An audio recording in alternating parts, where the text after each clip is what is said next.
Bonjour à toutes et à tous et bienvenue dans À cœur ouvert, une émission pour les hommes et les femmes désireux de partager leurs témoignages personnels sur leurs défis et leurs épreuves au quotidien, depuis l'enfance jusqu'à l'âge adulte en passant par l'adolescence. Nous parlerons de défis d'ordre professionnel, familial ou sentimental afin d'édifier plus d'un et leur montrer qu'ils ne sont pas tout seuls et qu'ils peuvent s'en sortir malgré les situations qu'ils traversent.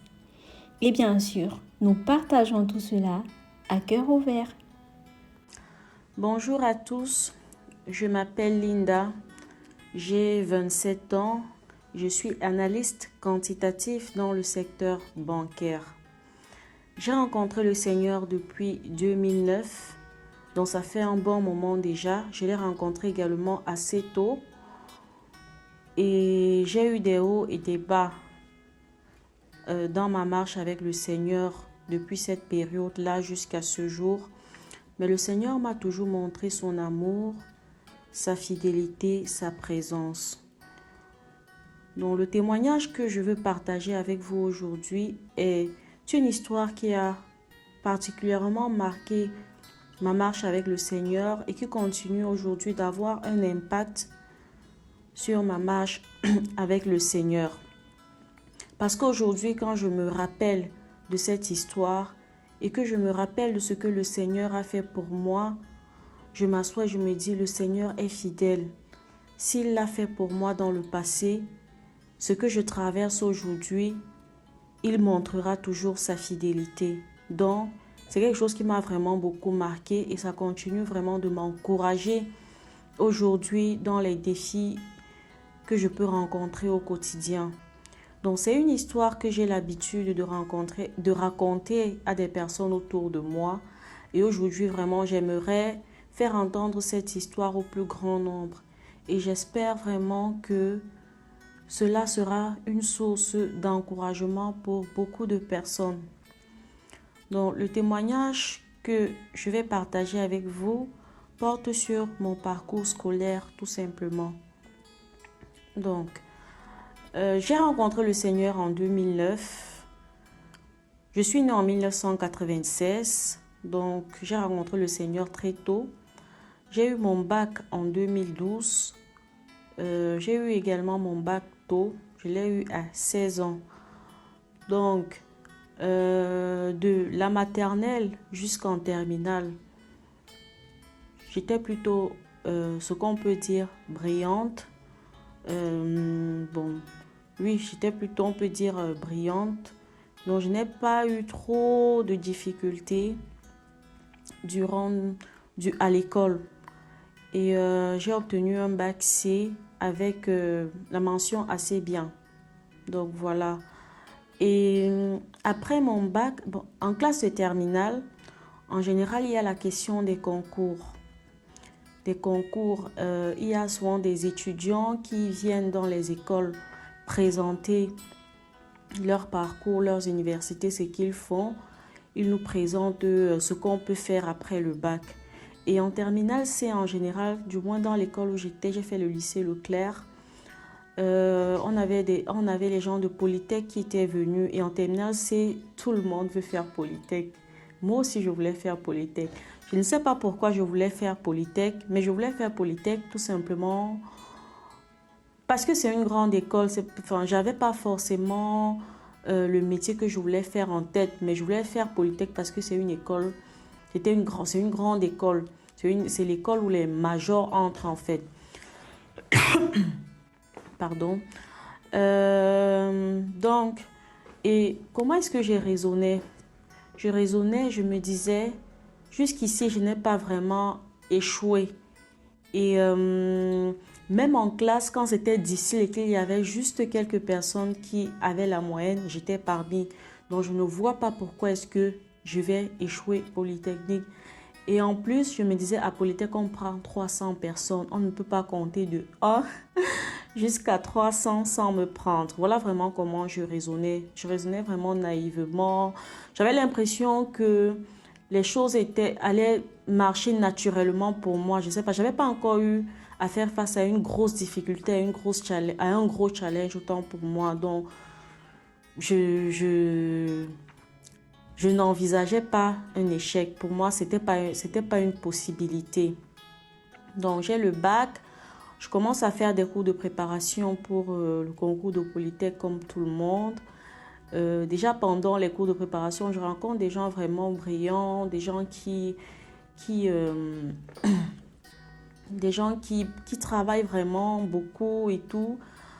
J'étais un peu frustrée, mais quand même, dans le classement, parfois, j'étais au top. Donc, ça m'a rassurée. Je suis allée composer le concours, les résultats sont sortis. À ma grande surprise, je n'ai pas réussi. Ça a été un gros choc. Je l'avais tellement mal vécu. Et je pense aujourd'hui que je l'avais aussi mal vécu parce que c'était la première fois que j'échouais. Aussi parce que j'étais très jeune aussi, je pense. Et aussi parce que je m'appuyais sur mes capacités. Je ne sais pas si je priais pas particulièrement pour que le Seigneur m'accompagne. Donc, je m'appuyais vraiment sur mes résultats. Je savais que ça allait être naturel, mais le Seigneur m'a montré que non. Je me rappelle, c'était un deuil. Je me réveillais la nuit, je pleurais. Je n'arrivais pas à comprendre comment est-ce que ça a pu arriver et tout. Et je me rappelle, ma maman avec qui j'ai grandi, elle me disait, mais tu n'as même pas encore vu les vraies difficultés dans la vie. Tu pleures ça que quand tu auras vraiment les difficultés, tu vas pleurer. Tu vas faire comment? Et je ne voulais pas comprendre ça. Ça m'avait vraiment fait mal. Et comme par mesure de prudence, les parents disent souvent de déposer les dossiers pour plusieurs concours. J'avais également déposé les dossiers pour d'autres concours, mais cet échec m'avait tellement affecté que je n'ai pas pu aller composer les autres. J'ai dit à mes parents que non, je ne compose plus. Je laisse tomber tous les autres. J'ai peur d'échouer. Je ne voulais plus échouer en fait parce que je vivais vraiment très mal l'échec. Donc je vivais très mal l'échec. J'ai donc décidé d'aller m'inscrire en fac à l'université de Yaoundé 1 dans la filière mathématiques. Oui. Donc avec ma moyenne déjà au bac, on m'avait dit de prendre la filière informatique parce qu'elle est sélective et elle est plus sérieuse que les autres filières. Je me suis dit non, je vais faire mathématiques. Je voulais faire mathématiques parce que j'aimais beaucoup les mathématiques. C'était vraiment ma matière préférée. Et aussi, il y avait un autre concours qui était d'une grande école, d'une école sous-régionale, lycéa, que je voulais faire. Je me suis dit, comme je n'ai pas eu Polytech, je vais me préparer pour lycéa. Et d'après mes renseignements, lycéa était meilleur que Polytechnique. Et en plus, c'était une école boursière. Et en plus encore, il n'y avait pas la physique parce que je n'aimais pas du tout la physique. J'aimais les mathématiques, donc c'était essentiellement des mathématiques. Et je voyais que ça me correspondait plus. Mais cette fois-là, pour la préparation de ce concours, je me suis vraiment posée et j'ai mis ça en prière avec le Seigneur. Je ne suis plus allée au talent, comme on dit, comme Polytech. Non, je l'ai préparé vraiment spirituellement pendant 1 an, on peut dire, parce que quand j'échoue Polytech, je commence à préparer le concours de lycéa en septembre 2012, sachant que la présélection de ce concours, c'est en février de l'année qui suit, donc en février 2013. Et le véritable concours, c'est autour de mai-juin, parce que le concours, il se fait en 2 phases. Donc la première phase, c'est en février, et le concours proprement dit, la deuxième phase, c'est en mai-juin, je crois. Donc, et les résultats sortent pour la rentrée de septembre 2013. Donc, j'ai commencé à préparer ce concours en septembre 2012. Et quand je dis préparer, c'était vraiment sur tous les aspects. Je travaillais, je priais, je travaillais, enfin, c'était pas, cette fois-là, je ne comptais pas sur mes propres efforts. J'avais décidé en fait de combattre avec le Seigneur et j'avais une approche différente. Je m'étais dit, cette fois-ci, je vais avec le Seigneur de telle sorte que si j'échoue, c'est la volonté du Seigneur et c'est qu'il a marché avec moi. Et si je réussis, c'est gloire à Dieu, quoi. C'est lui qui a permis et non pas moi. Donc, j'étais vraiment dans cette logique. Et dans cette logique, j'étais calme. J'avais la paix. Je me sentais soutenue. Je me sentais moins stressée parce que je ne comptais pas sur mes propres efforts, mais sur ce que le Seigneur est capable de faire et sur ce que le Seigneur décide de faire ou pas. Et cette année-là, j'étudiais, je faisais à la fois la fac, filière mathématiques et j'avais recommencé l'exercice de mathématiques de notre livre de terminale C parce que je ne voulais pas oublier les notions de terminale. Donc, j'étais hyper disciplinée et honnêtement, la discipline que j'avais ne venait pas de moi. Elle ne venait pas de moi. Et je répète encore, elle ne venait pas de moi. C'était le Seigneur qui me donnait cette force-là. En fac, c'était difficile encore la filière mathématique avec plus de 1500 étudiants. Il fallait bagarrer pour avoir la place avec les découragements par-ci, par-là. Mais j'étais toujours motivée. Et je sais que cette motivation-là, elle n'était pas naturelle, elle ne venait pas de moi. Avec les amis que j'ai rencontrés en fac, quand on réfléchissait sur les concours à faire, moi j'avais dit je vais faire l'ICA. Beaucoup se sont moqués de moi disant à l'ICA on prend très peu de personnes. Ils disaient qu'on prend 10 Camerounais sur tous les 1000 qui vont composer. Est-ce que tu penses que tu seras parmi les 10 Camerounais? Et franchement, ces paroles ne m'ébranlaient pas parce que je savais sur qui je comptais et je savais avec qui je partais au combat, au front. Et à cause de cet argument du nombre faible de places que l'ICA proposait aux étudiants camerounais, beaucoup n'ont pas déposé leur dossier. Mais non, moi je suis allée déposer mes dossiers et même la constitution du dossier déjà n'est même pas une chose facile. Mais j'ai traversé cette étape avec le Seigneur. Et pour la petite histoire, durant cette année-là, j'avais un cahier de prière. Chaque fois que j'avais un challenge, je venais le soir, j'écrivais, je me mettais à genoux, j'écrivais, je disais Seigneur, voici aujourd'hui tel s'est passé, je t'en supplie, assiste-moi. C'est-à-dire, le combat était vraiment fait étape par étape et les succès, les victoires étaient fêtées étape par étape.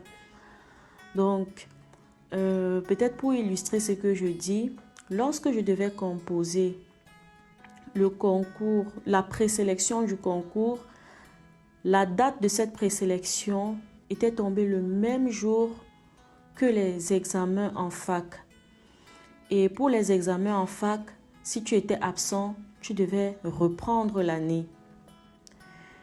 Et donc, il fallait faire un choix entre aller composer la présélection de ce concours et aller composer l'examen en fac par mesure de prudence. Il y en a j'ai demandé conseil aux aînés. Certains m'ont dit va en fac, sinon si tu échoues lycée, est-ce que tu vas reprendre une année? Certains m'ont dit va à lycée, à la fac de toute façon, n'aide pas, machin. Bref, chacun m'a donné son conseil, mais au final c'est moi qui devais prendre la décision et la décision devait être allait être impactante et c'est pas une décision pour moi facile à prendre. Je suis allée voir un de mes profs, il m'a dit d'écrire une lettre au directeur du département de mathématiques, de lui dire que j'ai un concours à faire et il m'avait dit de glisser cette lettre sous son bureau et de partir. Et c'est ce que j'avais fait. J'avais écrit la lettre, j'ai glissé ça sous son bureau, je suis allée composer. Enfin, la lettre, bien sûr, demande de permission, d'absence. Je ne savais pas si cette permission allait m'être accordée ou pas, mais j'ai quand même fait la demande et je suis allée composer. Je suis allée composer la présélection. Donc, comme je disais, beaucoup de mes camarades ne l'ont pas composé finalement parce que à cause de, à la fois, le peu nombre d'élèves qu'on prend et aussi à cause du fait que ça avait coïncidé avec les examens en fac. Donc, mais moi, je suis quand même allée composer. Et par la grâce de Dieu, tout s'est bien passé. J'avais tellement bien composé que quand je suis rentrée, je me suis dit, je ne vois pas ce que j'ai raté. C'était une épreuve de mathématiques, je n'avais pratiquement rien raté. Rien de chez rien. Et en tout cas de mémoire. Et après, par la grâce de Dieu également, le directeur du département avait autorisé mon passage au rattrapage malgré le fait que j'étais absente aux examens. Donc j'ai également pu composer le rattrapage en fac sans avoir composé les examens. Et finalement, au terme du premier semestre en fac, j'avais validé toutes mes UE et j'avais également eu la présélection de l'ICA et j'étais 3e au concours. J'ai vu la main du Seigneur, j'étais tellement contente, ça m'a tellement motivée pour la suite. J'ai dit mince. Et je me rappelle, c'est un camarade de terminale qui m'avait appelé pour me dire mais Linda, tu as fait fort au concours, tu étais 3e et tout. J'ai dit quoi, c'est pas vrai, machin. Je suis allée regarder et effectivement, j'étais 3e à la présélection. Et j'étais tellement contente. J'étais tellement contente. Et avec cette joie, c'était une joie. Je me disais, mais le Seigneur est avec moi. Il m'accompagne dans mes combats. Parce que c'était vraiment la première fois que je m'accrochais autant sur le Seigneur pour un challenge, pour un défi, pour une situation difficile. Et donc, j'ai continué avec la préparation de la seconde phase du concours. Mais cette fois-là, honnêtement, j'avais besoin de m'inscrire dans un centre de préparation. Parce que pour la première phase, je ne m'étais pas inscrite, je m'étais préparée seule. Et pour la seconde phase, j'ai dû m'inscrire à un centre de préparation pour ce concours-là. Et parce que, en fait, les épreuves n'étaient pas uniquement des épreuves de terminale, il y avait un peu des mathématiques de la fac, donc c'était un peu compliqué. Et en plus, et aussi, j'ai eu du mal à jumeler la fac et ces cours-là. Donc, au deuxième semestre, j'ai dû laisser tomber la fac et j'ai préparé ce concours. Je l'ai préparé, j'ai vraiment pris le risque. Donc, au second semestre en fac, je n'ai pas validé finalement le second semestre et j'étais même pas allée regarder les résultats. Mais bon, finalement, le concours finalement, je l'avais eu, mon Dieu, c'était comme un miracle. Parce qu'autour de moi, on disait que le concours est trop difficile. Et au concours, il y avait 2 épreuves de mathématiques, une épreuve de contraction de texte et une épreuve de culture générale. Pour l'épreuve de culture générale, j'écoutais tout le temps l'actualité. Donc, j'avais fait ma dissertation, j'avais plein d'arguments d'actualité. J'avais fait ma contraction de texte. Bon, la contraction de texte, c'est même l'épreuve de littérature que je préférais au lycée. Donc, ça allait et les 2 épreuves de mathématiques se sont bien passées. Et gloire à Dieu, j'ai eu le concours. Et l'aventure ne s'est pas arrêtée là. J'ai eu le concours, mais en plus, quand je suis arrivée dans l'école, j'ai brillé plus qu'avant, plus qu'au lycée. Donc, durant tout mon parcours à l'ICA, je me suis dit, ça c'est vraiment le Seigneur qui m'a conduit. Les moyennes que je n'avais même pas eues au lycée, je les ai eues à l'ICA. J'étais toujours parmi les 5 premiers. J'étais toujours parmi les 5 premiers. Et en plus, là-bas à l'ICA, j'ai rencontré ceux qui étaient vraiment bien classés au baccalauréat, qui avaient les mentions bien, très bien. Et j'ai pu m'insérer en fait parmi les premiers. Et comme je dis, j'ai pu m'insérer. C'était pas par mes propres forces, c'était vraiment le Seigneur. J'ai envie de le dire, j'ai envie de répéter ça parce que quand j'y pense aujourd'hui, je me dis le Seigneur a fait quelque chose de particulier dans mon parcours scolaire. En plus, je n'étais pas une fille très ambitieuse dans le sens où je n'avais pas de grands projets en fait pour entrer dans de grandes entreprises. Je voulais juste avoir de bonnes notes. Et aujourd'hui, et après lycée encore, j'ai eu une bourse pour venir étudier à l'étranger. Ce n'était pas quelque chose que j'avais anticipé. Quand on faisait première, deuxième année et même en troisième année, j'étais au courant de cette bourse-là, mais honnêtement, c'était pas ça ma cible. Je voulais juste bien faire ce que j'ai à faire et je me contentais en fait de bien faire ça avec l'aide du Seigneur. Et à la fin, en dernière année, les portes se sont ouvertes. Je suis venue étudier en France. Et ce qui me marque encore dans ce parcours, c'est que je suis première née d'une famille de 5 enfants. Le fait que j'ai intégré une école boursière, c'est-à-dire une école où je ne paye pas mes études, et en plus une école où je suis payée, donc c'est-à-dire j'étais devenue autonome. J'ai été autonome à partir de la première année à l'ICA. J'avais quel âge? J'avais 17 ans. Donc ça a enlevé un poids à mon papa. Et je pense que c'était vraiment une porte ouverte, même pour moi et pour mon cadet. Et j'aimerais vraiment souligner ça. Donc, je vois la main du Seigneur là. Jusqu'à aujourd'hui, je regarde mon parcours et je me dis, waouh, quelque chose que je n'avais pas préparé, quelque chose que je n'avais pas anticipé. Quand je dis quelque chose que je n'avais pas préparé, ce n'était pas comme ça depuis le lycée. Je ne m'étais pas dit, je vais faire lycée depuis le lycée. Mais la manière avec laquelle les portes se sont ouvertes, c'était vraiment, vraiment, vraiment le Seigneur. Et quand je suis arrivée en France, j'ai pu étudier dans de bonnes conditions sans avoir besoin de faire de job pour subvenir à mes besoins. Et à la fin, j'ai pu trouver un travail et tout. Et aujourd'hui, je peux être un soutien pour mes parents et pour mes cadets. Donc, cette histoire aujourd'hui me marque encore parce que même après les études, on a des challenges. Et après mes études, même quand je cherchais mon travail, j'ai eu quelques challenges. Ou le stage, j'ai eu des challenges. C'était pas toujours évident. J'ai pas eu les 8 d'un premier coup, non. Mais chaque fois que c'était difficile, je me rappelais toujours de ce que le Seigneur a fait pour moi dans le passé. Et j'étais encouragée à présenter mes challenges au Seigneur et à compter sur sa bonté et sa fidélité. Et je savais qu'il n'allait pas me laisser tomber. Et non seulement parce que il m'a soutenue dans le passé, mais également parce que je savais que c'est lui qui m'avait conduit jusque-là.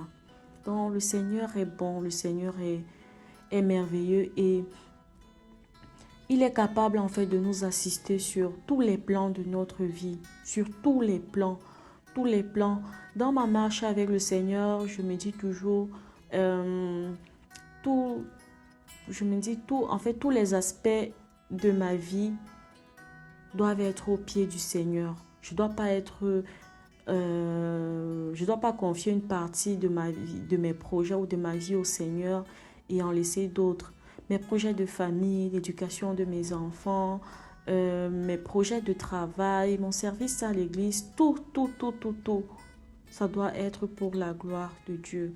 Quand je le dis moi-même, je suis encore encouragée. Le Seigneur est fidèle et il veut intervenir partout, partout. Et avec ce message, vraiment, j'aimerais encourager ceux qui traversent des moments difficiles à aller dans le lieu secret, combattre avec le Seigneur. Parce que aujourd'hui, c'est vraiment l'une des principales leçons que je tire de cette histoire-là. J'ai traversé des moments difficiles après mes études et le lieu secret. Ce que j'appelle le lieu secret, c'est aller dans sa chambre, mettre les genoux au sol, pleurer quand ça va pas, demander au Seigneur de nous assister. Et dans mes demandes, souvent, je dis, Seigneur, je veux d'abord la paix que ça donne ou pas. Je veux être bien dans mon cœur. Et le Seigneur, il est là, il est fidèle. Donc, vraiment, sentez-vous encouragés dans vos défis. Même si ce ne sont pas des défis scolaires, dans la vie de tous les jours, il y en a toujours. Donc, sentez-vous encouragés par cette histoire à combattre avec le Seigneur.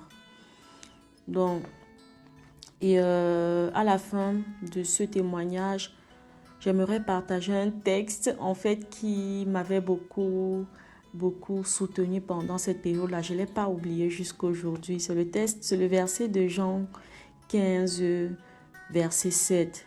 Si vous demeurez en moi et que mes paroles demeurent en vous, demandez ce que vous voudrez et cela vous sera accordé. Demandez ce que vous voudrez et cela vous sera accordé. Ça ne veut pas dire que tout ce qu'on demande, le Seigneur va nous donner. Il y a une condition avant, si vous demeurez en moi. Qu'est-ce que ça veut dire? Si on demeure au Seigneur, normalement ce qu'on demande va dans la volonté du Seigneur et il nous l'accorde. Par contre, si on ne demeure pas en lui, ce qu'on va demander ne sera pas dans sa volonté et il ne va pas nous l'accorder. Bref, c'est un verset vraiment qui m'a accompagné pendant cette période-là. Et j'espère que ce verset sera également une source d'encouragement pour vous. Donc, je vais m'arrêter là. Que le Seigneur vous bénisse et sentez-vous une fois de plus encouragés. Au revoir. Gloire à Dieu pour ce témoignage et merci à vous de l'avoir écouté. Si vous aussi vous avez un témoignage, n'hésitez pas à nous contacter via le lien Instagram en description. D'ici là, que le Seigneur vous bénisse.